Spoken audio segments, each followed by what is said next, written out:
നിങ്ങളെ പൊതിയുന്ന കാരുണ്യം അല്ലാഹു നിങ്ങൾക്ക് തരാൻ പോകുന്നു. അല്ലാഹു കാരുണ്യം നിങ്ങൾക്ക് ഇറക്കി തരുന്നുണ്ട് റമളാനിൽ. നിങ്ങളുടെ തിന്മകളെല്ലാം അല്ലാഹു മാപ്പാക്കി തരുന്നു.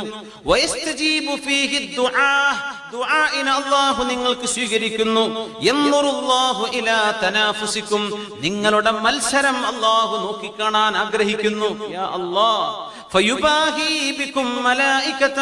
തന്റെ മലക്കുകളോട് അഭിമാനം പറയും അല്ലാഹു, എന്റെ മുഅ്മിനീങ്ങൾ എനിക്ക് വേണ്ടി അധ്വാനിക്കുന്നത് കണ്ടില്ലയോ? 15 മണിക്കൂർ നീളം വരുന്ന പകലിലാണ് ഇമാറാത്തിലെ മുഅ്മിനീങ്ങൾ നോമ്പ് നോൽക്കുന്നത്. അല്ലാഹു പറയും, കാണുന്നില്ലേ മലക്കുകളെ? പുറത്തിറങ്ങാൻ പറ്റാത്ത ചൂടിലാണ് അവർ ഒരു തുള്ളി വെള്ളം കുടിക്കാതെ എനിക്ക് നോമ്പനുഷ്ഠിക്കുന്നത്. നിങ്ങൾ കാണുന്നില്ലേ? ഈ മുഅ്മിനീങ്ങളാണ് ഇഫ്താറും കഴിഞ്ഞ് നീണ്ട